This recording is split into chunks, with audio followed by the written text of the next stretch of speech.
Dear friend, there's a lot of passionate energy in the world right now, which is another way of saying there are big changes and movements happening. It also means that we are now in a heightened energy cycle. If we have been experiencing stagnancy, or felt like hibernating a bit, the passionate energies accessible to us now will help us get things moving again. For those who identify with being in empathy, who are highly sensitive and aware of others' energies, passionate energy can feel overwhelming at times. Spending time in nature, making sure we are well hydrated, and having a daily spiritual practice that helps to ground us, will help to pacify any sense of overwhelm. Here are some of the ways that passion, fire, energy can show up in our lives: motivation, zest and vigor, anger and frustration, excitement, spontaneous joy, heightened sexual desire, moodiness, inspiration, creativity, anxiety. If you have been noticing these energies a bit more than usual, give yourself permission to channel them in a direction that feels healthy and productive for you. The energies listed above are an indicator that things are stirring now, moving within and all around us. When given a healthy outlet, they serve as a vehicle that transports us to align with our highest vision, and the kind of reality we desire to experience. These passionate energies support us with anchoring the embodiment of divine action. They can also help us feel more refreshed and alive.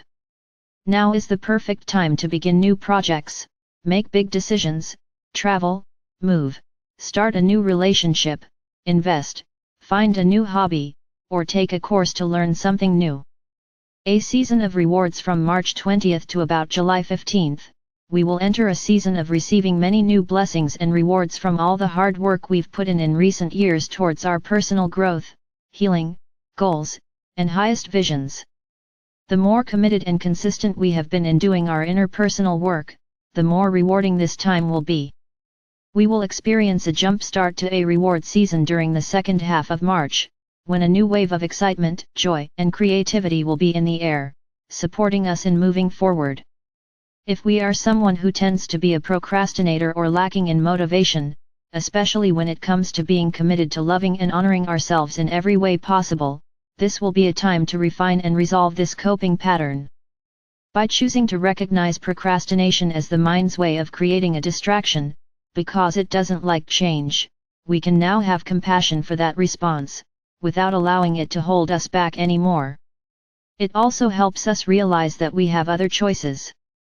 We deserve to thrive, and to receive all the blessings the universe desires to shower upon us. The only reason we may not fully receive them is because of the limited coping methods we have chosen in the past. There are many coping methods that are empowering and freeing. The more we love and honor ourselves, the clearer it becomes that this is what will set us free to fly beyond any limitation we allowed in the past. Our being the most loving and compassionate presence for ourselves and our inner child is the greatest reward we could ever give and receive. Everything else just becomes the delicious icing on the vegan organic cake. Now is the time to nurture this kind of unconditionally loving relationship with ourselves. This is one of the main reasons we have all decided to enter this earthly experience.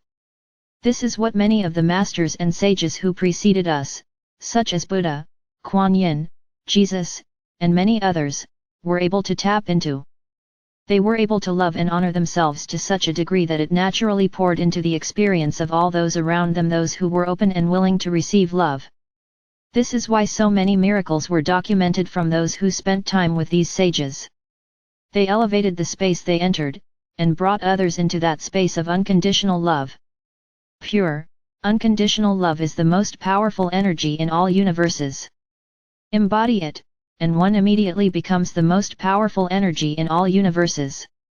What these sages were showing us, is that each one of us has the exact same capacity to do what they were able to do, and more. Let's work with the energetic doorways the universe often provides, to strengthen our love and affection for ourselves, especially our inner child. We can then also be that unconditional love for others, in ways that heal, uplift, and inspire others to love themselves and the world in the same way. Choosing love daily as these fiery energies heat up, they will powerfully support us in choosing love. Love allows us to see the wholeness in everything. It allows us to see beyond the illusions of separation. Choosing love as our daily path is a powerful practice. Some days it can be hard to choose love, so let's remember to be gentle with ourselves along the way. We were raised in a world dominated by left-brain thought, which tends to look down upon the abilities of the heart. Yet we can experience more love by choosing to think less and feel more. It's important to understand that emotions are not the same as intuitive feelings. Emotions are mind-based reactions that judge something as being either good or bad. Intuitive feelings are not about judgment. They are about your high heart resonating with something as being true for you, or not. In other words, your heart responds by either contracting or expanding. We have also been taught that action is preferable to feeling and intuition. And yet, love is less about doing, and more about being. As we step into that state of being that is love living from the heart and suspending all judgment, the universe is always there for us, supporting us along the way. Because when we choose to live in love, the universe arranges everything in our outer world so that we can experience even more love.